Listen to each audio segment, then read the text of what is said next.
Hey, I'm Joel Cameron. Thanks for checking out my first ever drum tuning video. Like I said in the video where I was explaining my mic setup, I am using a Jecklin disc here, which you will be listening to this stereo pair of mics to mimic the sound of sitting here with me while I'm doing this. So this is a 6.5-inch metal shell 10 lug snare drum. I'm going to do just a basic tuning. All the heads are really flat right now. I'm going to do a basic approach to tuning, and it would be good when I'm done. It'll be good for like rock tunes, things like that. I may do other videos on other types of tunings. If you have any ideas about types of tunings that you'd like to see, certain sounds that you want to get, let me know and I'll see what I can do.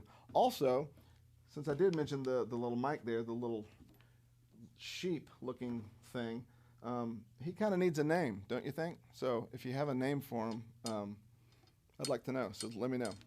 Okay, snare drum. I generally start with the bottom because the bottom, regardless of how I tune the drum, the bottom relatively, remains the same. I had to pick up my key. And that is pretty tight. So what I'm going to do first is just finger tighten all of these key rods here. And my right hand is stronger than my left. So by the time I get them tightened, I have to go all the way around and make sure that my right tightens them all too. Basically, I'm trying to make sure that the head, there's a little bit of floating room back and forth to situate a head. I'm trying to just keep it more or less centered. And you can see just by looking at the spacing of the edge of the drum to the inside of the rim. And I just want to get these as tight as I can with just my fingers, so that I'm at a fairly even starting point. And then, so already some tension you can feel. Now I'm just going to take it up and I'll go about a half turn, 180-degree turn at a time. Start at one lug, any lug, go across, and then skip a lug.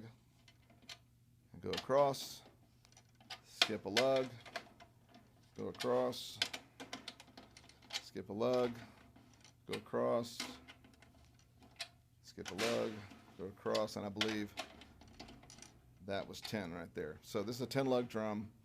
The bottom head, unlike the top head, the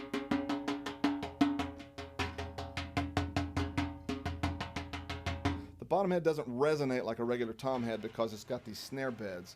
It's hard to see on a Ludwig metal shell drum. You're not going to be able to see it, but every snare drum has where the snares lay across, the bearing edge actually dips in a little bit. That stops the head from resonating the way you would typically expect the drum head to resonate. So I don't spend too much time trying to get it to resonate where I can hear pitches, because it's not going to give you that quite the same way. I go more or less off feel, and I just want to feel pretty much a lot of resistance, a lot of tension. So I'm going to go around again, another half turn the whole way. Pick a lug, go across, skip a lug, go across, 5, 6, 7, 8, 9, 10. You might notice that I'm going a little beyond 180 degrees on some of these because as the hoop is coming down, being tensioned, it's sort of loosening practically, in a practical sense. It's loosening the other lugs. So to get them back where they were, you kind of got to go a little further. But you'll feel it. But get it pretty tight, and then I'll go again, another set. 2, 3, 4, 5, 6.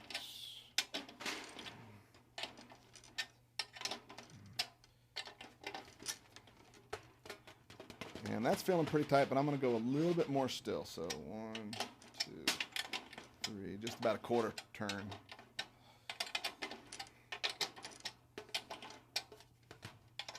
Now, why do I want this so tight? I want the bottom head so tight because if you don't, and I could demonstrate what it sounds like not to have it. I'm not going to right now. But if you don't have it tight, the snare response is not going to be crisp. This is a very thin head, and then these little wires, these snares, have to vibrate across it. And to get a clear, crisp response, this head just has to be really tight. That's basically the deal. We'll leave it there for now. Going to the top. These are all loose.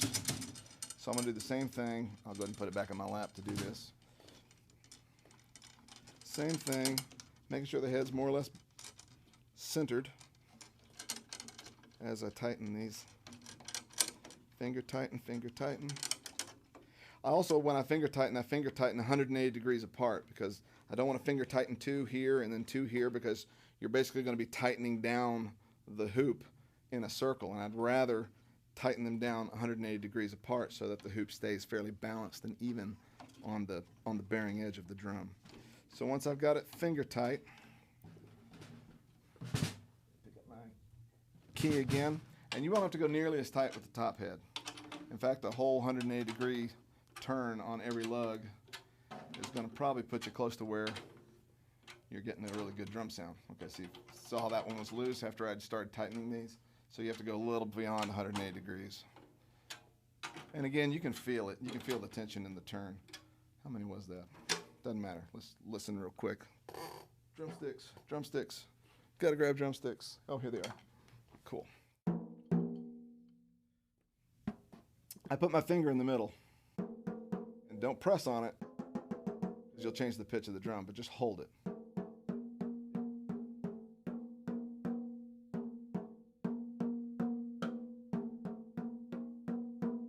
So that one's low. These are low. So I'll just bring the low ones up. Always finish your tuning with a positive turn.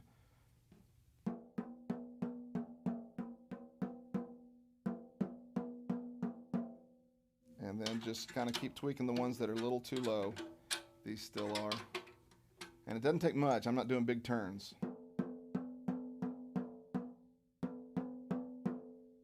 These two.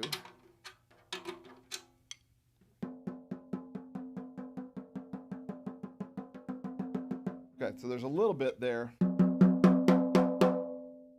But that's pretty much tuned to a good mid-range. It's a good starting point. You can go higher if you want it to crack more. You can go lower if you want it to be fatter. But that is a good snare drum sound. While I'm thinking about the snares, because they're rattling, I want to point out a common mistake a lot of people make on snare drum is they take the snare. I've got a tension screw over here. They make them tight, tight, tight, tight. Where at lower dynamics, you actually hear that it's actually choking the drum. I like to loosen it until it just starts to get a little too relaxed. Then you're going to have good crisp response at all dynamic levels, but it's going to sound like a snare drum too, as opposed to sounding like a tom-tom with something sort of rattling on the bottom. That's a good sounding snare drum for starting. I'm not using any muffling or anything at this point. So now let me move a mic over onto it so we can get the idea of what that snare drum would sound like through microphones.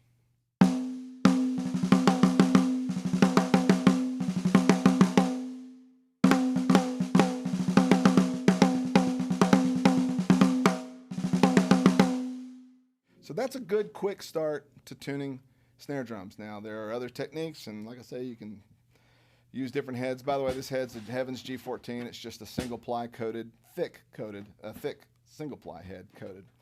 Pretty standard. I like to use them on a lot of my snare drums. But that's it. Pretty straightforward tuning for a drum that could be used for a lot of applications. So there you go. Thanks for watching this video. I appreciate it.